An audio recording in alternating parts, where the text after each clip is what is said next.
Hi, it's Jeremiah. I still haven't gotten a haircut. It's looking pretty bad, especially the back. I hate the way that it curls in like this. It makes me start to think that I'm looking like Alistair Smith. What's up, everybody? Are you trying to get revenge on the city of New York? Maybe on Spider-Man or the Kingpin? And do I have the perfect hair tutorial for you? So I can't actually do my hair, kind of. We just add some water and a little bit of pomade. Just kind of get it everywhere. Only along the edges, and then suddenly, Frieza! Actually, I used to have my hair kind of like this in high school, late high school. I cut my hair because I used to have long hair, and then up until like the middle or toward the end, I guess, of college, then I just let it grow out for like a month or a month and a half, and then I just kind of do it like this. Just like push it to one side, and then flatten the back and flatten the sides, and like try to make sure that the sideburns aren't terrible. I mean, they're kind of terrible anyway, but and then I just don't actually even know what I look like, but I just try to fix it up.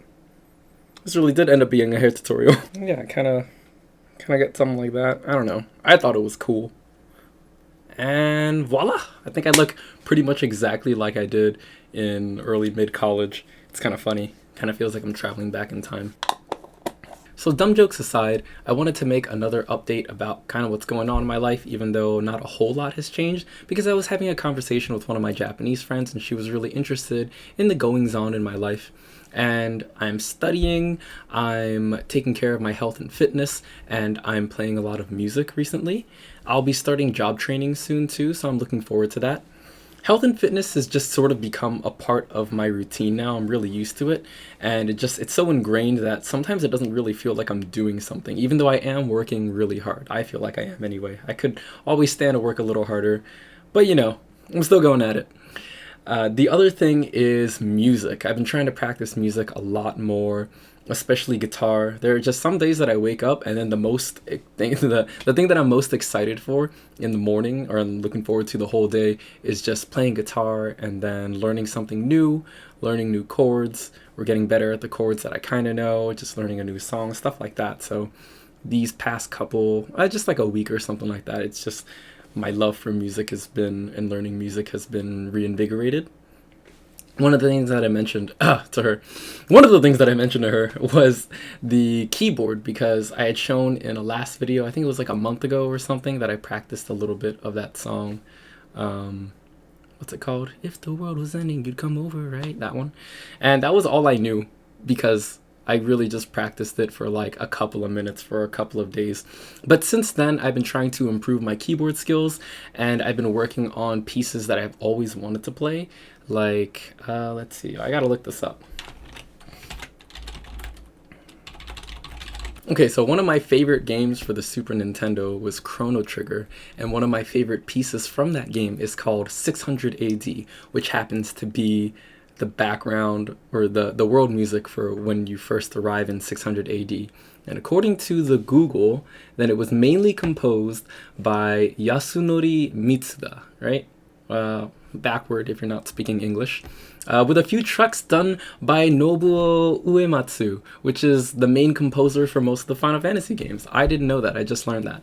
So 600 AD is one of my favorite tracks, and then I was trying to learn this more complicated version. It ended up being super difficult, and then another one of my favorite tracks is called, I think it's Gymnopédie number 1 by Eric Satie, which I first heard featured in one of my favorite games, Persona 2. I'm such a dork.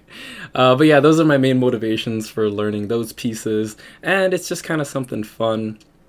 I don't think that I'm going to be able to get enough skill anytime soon to incorporate in my writing, but I could be wrong. And she asked me, my Japanese friend, she asked me to feature in my next video the progress that I've been making over the past however long that I've been practicing keyboard. So let's go ahead and get that, and I will demonstrate what I do know. Maybe I can do it all in one take. Because of how close the camera has to be, you probably can only see like this much. That's okay, because I probably play really badly anyway, and I don't really want anybody criticizing my form, because, like I said, no professional training. So...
That's all I remember. And I think I got the last chord wrong. So that was the Eric Satie piece that I've been working on for like a few days, maybe like 4 days or something, but kind of lazily.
Well, that was my best efforts. I'm kind of proud, though, still, of how far I've come along in such short time, especially on my own. So that's going to be it. I'm going to put a link to both of those pieces in the description if you are interested in listening to them the right way. Thanks.